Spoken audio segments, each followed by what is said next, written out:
we have all been waiting on. Two beasts clashing it out on the chessboard in the grand finals. The young underdog trying to shock the world against the greatest chess player of all time.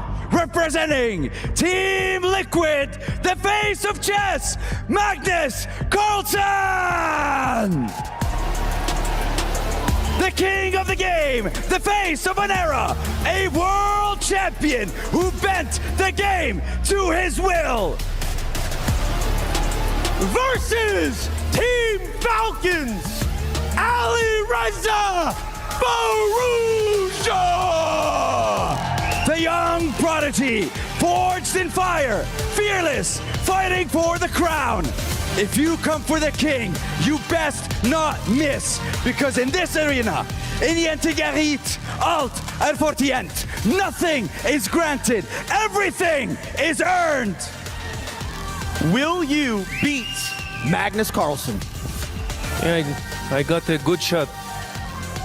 Speaking of that, I have one question for you. Is your bow ready? I'm ready. I'm a bit nervous. If you're not nervous for a final, I don't think you're alive. But I feel good, and I'm going to do my best. All right, well, gentlemen, ladies, make some noise for the grand finals. Gentlemen, keys onto the pedestals. A falcon circles above, ready to sink its talons, but the king has his bow at the ready. Will he strike two, or will he be dethroned? Casters, let the grand finals begin!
reliant on mercy. Sportsmanship. Nothing. Everything is earned, David. You're right. I can see it potentially happening. I think maybe Magnus recognized that all the pawns on the third rank meant that you could just shuffle the king. And at that point, it was like, fine. But I don't think you want to be giving away favors here. But you know, Magnus has done that before. When his opponent has blundered with a mouse slip and lost on the spot, he sort of returned the favor in the very next game by doing exactly the same, just to level the score and saying reset, let's go. Let me suggest something subtly different. Magnus does that because he is so certain that he is going to win over the board. He is so certain that under normal circumstances, without the mouse slips, without the mistakes, without the flagging, he would win anyway, that he gives it back not out of mercy, out of confidence. It's possible. It's possible. Who knows when it comes to Magnus Carlsen? Very mood dependent. In the meantime, we see the Karo Khan defense. And here, Black setting up with the Fianchetto, White doing the same. Alireza played this queen move against Nodibek Abdusattorov. He used it just yesterday. Just the day before, even in the quarterfinals. And Magnus pausing. That shows a lack of homework, I'm going to say. Magnus should have been studying Alireza's games. Pause here, surprising. The first think there by Magnus after the queen move. And I think what he wants to do now is think about expanding, not in the center, because if you push the D pawn, you're opening up Alireza's sniper on G7. But he wanted to go B4 next, which now has been stopped by Alireza with that last move A5, so not allowing. And I was thinking this is not going to happen, but Magnus says game on, D4 on the board. This is going to be maximum tension, a 4-pawn stare off. If you're not going to let me play B4, then fine, let's do this anyway. I wonder how this is going to end up for the players. Yeah, a lot of choice now for Alireza. He can resolve the tension immediately. He can capture one of White's central pawns, or he can wait, maybe develop the knight that hasn't yet entered the action. Either way, Alireza now has been surprised. Magnus with the jacket off, meaning business. Maybe he had studied this before. Maybe just that pause was to recollect things, to lull Firouzja into that false sense of security. We do see a trade. Magnus takes back with his knight, not giving himself the big pawn center, maybe reluctant to get isolated pawns there. But now it looks like the whole center will liquidate. It's going to be symmetry a bit later on. And it's going to be about who can profit from that scenario. And so many knight jumps once that pawn trade at the center of the board happens, because pawn takes pawn will definitely be met by the knight recapturing.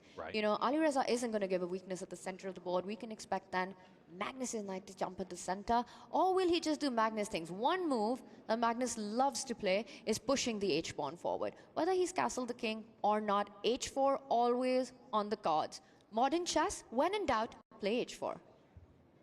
What do you foresee? Is it going to happen? Is Magnus going to resolve the central tension or play on the wings? Big question. Does he want to keep the tension right now or add to it? I don't mind if it's Magnus or anybody else. I just want to see h4 on the board. So I'm very, very keen.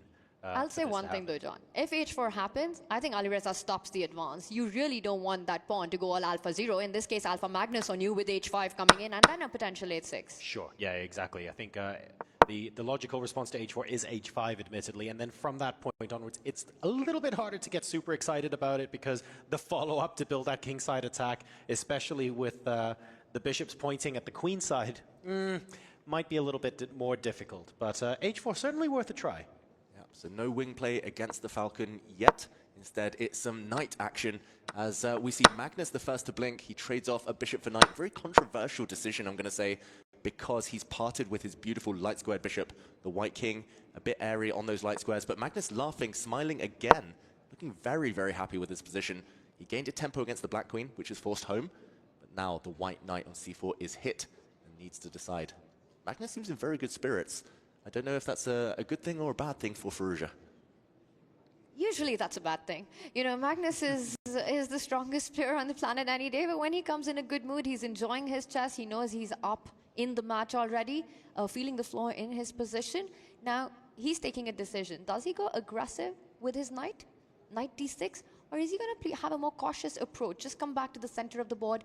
Knight to e3 was what I was going to suggest. And then I just realized that knight e3 is probably the one square you don't want to move it to. That bishop on f4 would have been trapped, but look at that. Oh, hello. Magnus Carlsen inviting a lot of complications. Bishop d6.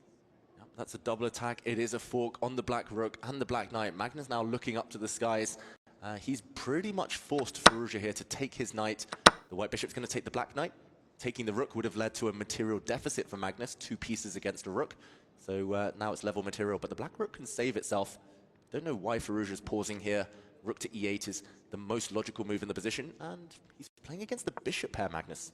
And that's the surprising part, right? He's also helped Firouzja get rid of that problem in the center, the pawn that was there, and now after all these trades, it's going to be Firouzja getting his bishop to h3 with even potential checkmating ideas, the kiss of death on g2 if the queen and the bishop can line up against that white king. This is going to be Magnus on the defense for a long time.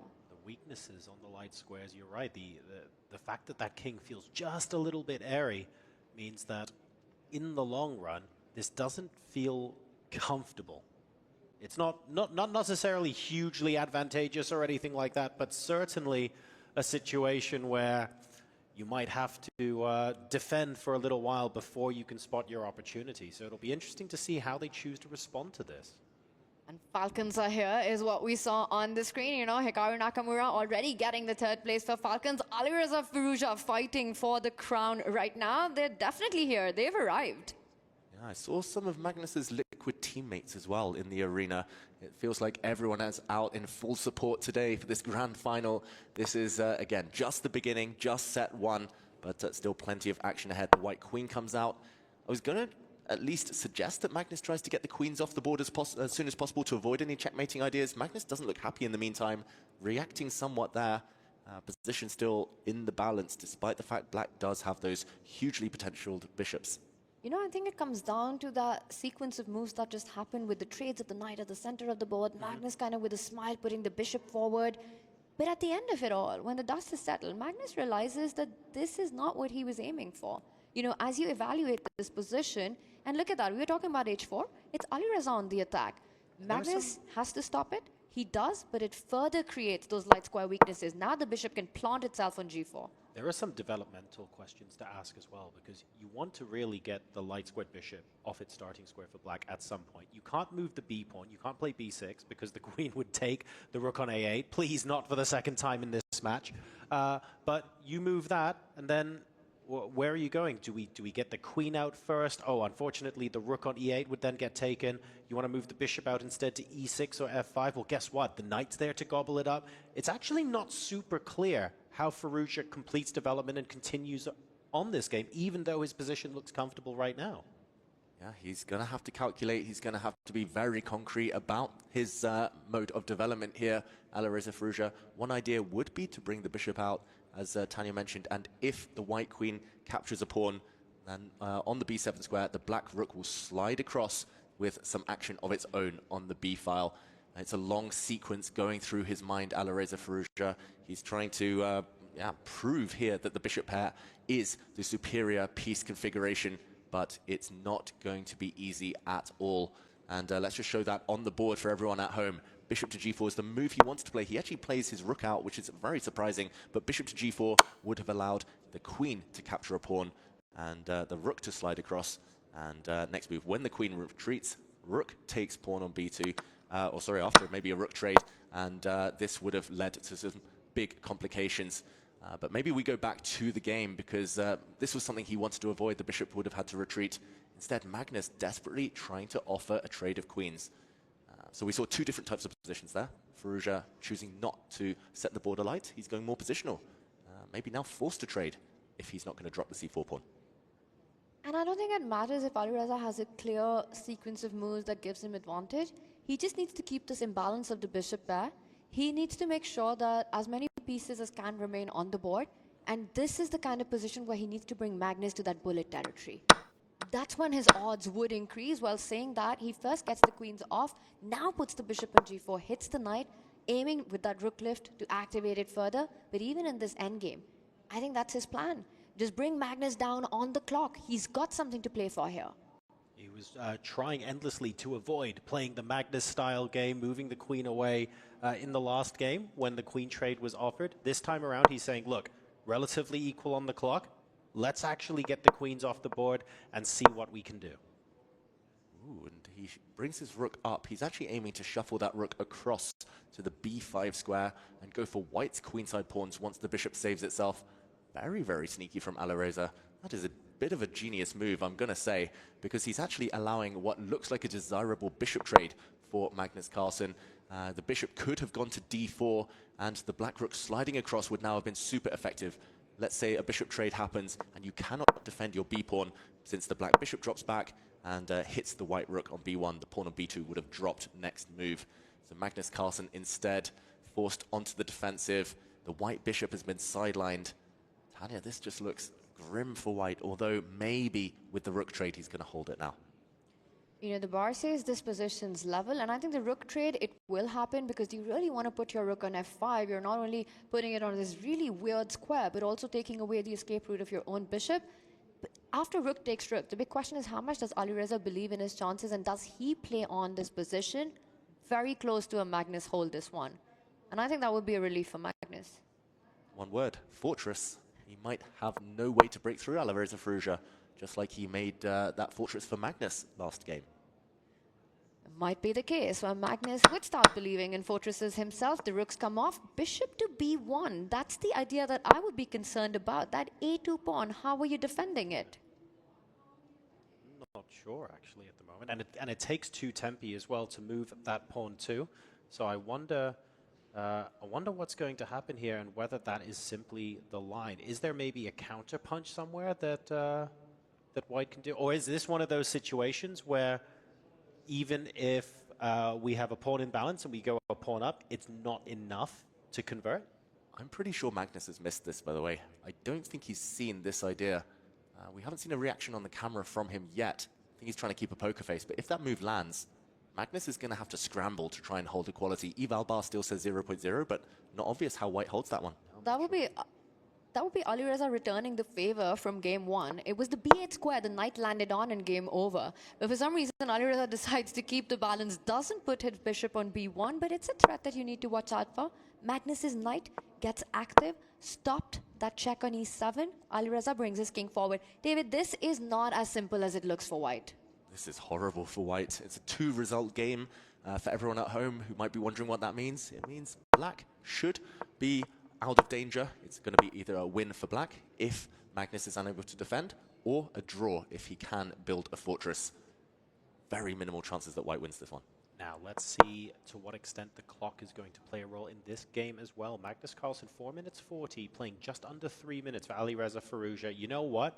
He had 4 versus 1 in the previous game. So, frankly, this is already a little bit better, but he needs to not go in the tank now. And Alireza can start dominating that knight that has jumped too far away with no squares to return. And look at that bishop on e4, the black king heading towards the center of the board, combining all these ideas. The only thing, he needs to move fast, Alireza does, for a real shot at winning and equalizing this match. 2.5 minutes, he's got to speed up. The heart rate has been rising for Alireza. He needs to, I was going to say, bring the king across, dominate that knight. He was scared of the white pawn stepping forward to the a4 square, given a question mark, but now Magnus has a small window of opportunity. He needs to get his knight out of the black camp as quickly as he can. That move hits the black bishop in the process. Magnus should be saving himself and escaping, but he has to evacuate that piece. There we go. First step. Now he'll move the white bishop out the way, and the white knight returns to safety. That was a big moment, you know, to have tried to trap that knight. Those sequence of moves. Again, it comes down to clock because Alireza is also trying to play fast. And that is when these inaccuracies happen. He does retreat with the bishop and it's still level, but white's the one who's suffering in this position. We need Firouzja to hit that god mode. We need him to start calculating with immense speed and trusting his instincts maybe a little bit more and absolutely going for it so that he doesn't end up in a situation where he risks making a critical mistake with under a minute left on the clock. We need to see that from him now so that that isn't a possibility later.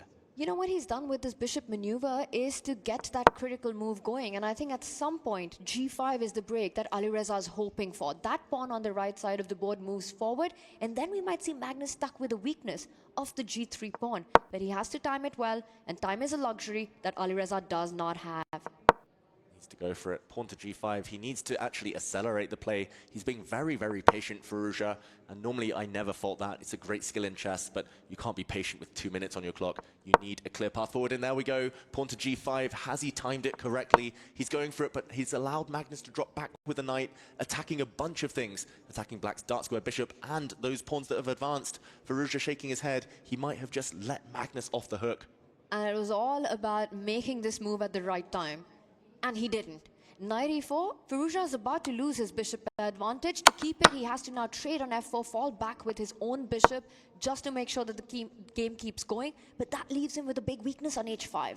The white knight can start targeting that pawn. Magnus locks up the king side. The knight move is coming. Knight to g3. Firouzja has to be careful here. He needs to pull the break here and now. 1.5 minutes. He's no longer better. But how do you even do that? If you try to get rid of that knight, it's heading to g3 to pick up that h5 pawn. Knight g3. And I think what he wants is bishop to d7 to win that f5 pawn in return. This is what Firouzja has set up. Magnus Carlsen, is he sensing his opportunity right now? This is Firouzja's plan. Magnus sees it and is looking for a way forward. Ultimately, the eval bar says 0.0. It looks like both sides have a way towards a draw, but again, how hard is Magnus going to press on the clock? He moves his bishop out the way. White knights, okay, could have gone back there. Instead, the king defends the pawn. Black's dark square bishop can't really move, can't really get around. And that's what Magnus did with his bishop move, right? He took away all the squares that Alireza's dark square bishop had to give a check to that white king. Can't go to d8, can't go to d6. Alireza comes back with his own bishop. Magnus can repeat. Magnus can bring his king back right now if he wants to stop the game. He's got that option. Will he choose to exercise it? 2 minutes 40, plays a minute 04. I think he'll probably play on a little bit, but is there a... I'm looking for a second avenue of attack. It really does look like everything is hinging on whether an attack against the h5 pawn can be repelled. And he just cannot let the black dark squared bishop in. Magnus Carlsen, he's trying to make sure that he doesn't allow any counterplay. He retreats his king. This is the second time we've seen that position. Oh, Alireza goes for the win this time. He could have forced a draw instantly by bringing his bishop back. He actually goes around. He's trying to check the white king. That is potentially very dangerous. The black bishop not only will check the white king, but it's going to go behind and start snacking on the base of white's queenside pawn chain. Magnus here, he's the one who has to pull the brakes this time. This is a very scary threat he's facing. That is huge. If Magnus allows that, the whole house collapses on the left side of the board. He's going for a counterattack of his own, attacking h5. This has suddenly become a 3-result endgame. Wow, he's let the black bishop in. This is really brave. Is it going to be foolhardy for Magnus Carlsen? The bishop gets in. Look at the eval bar. It's dropping. It's in black's favor. Alireza's got in. Magnus is trying to shut the door with his own bishop. But is it going to be enough? That is the big question. He's defended one pawn. Can he defend the other pawn? Magnus Carlsen retreats the knight to do just that. Alireza has to activate the other bishop, gives a check to Magnus's king, falls back. 43 seconds on the clock. A minute deficit for Alireza, but Alireza is the one who's playing for a win. Oh, I don't know. That black dark square bishop on b2 is trapped. He holds the white king away from moving towards it for now. But Alireza, he's playing without a piece. That black dark square bishop on b2 could potentially be doomed. Magnus can just sit now. Black has no winning plan. Magnus has built a fortress. 28 seconds for Firouzja. Will we see a repeat of what just happened in game 2? The players starting to move their pieces back and forth. Or will this time Magnus Carlsen try to flag Alireza with the bishop trapped? And there Magnus, he's repeating again. He doesn't want to play on. Eval bar says Magnus actually has an advantage, but he doesn't realize it. And we see a draw by repetition for the second time in this first set. Game number 3 ends peacefully but reluctantly. Magnus Carlsen now takes a 2-1 lead into the final regulation game of this first set. A draw is all he needs now to take the first set of the grand finals. That is crazy what just happened. It looked like Alireza was back in the game, in that endgame. Chess the Last King.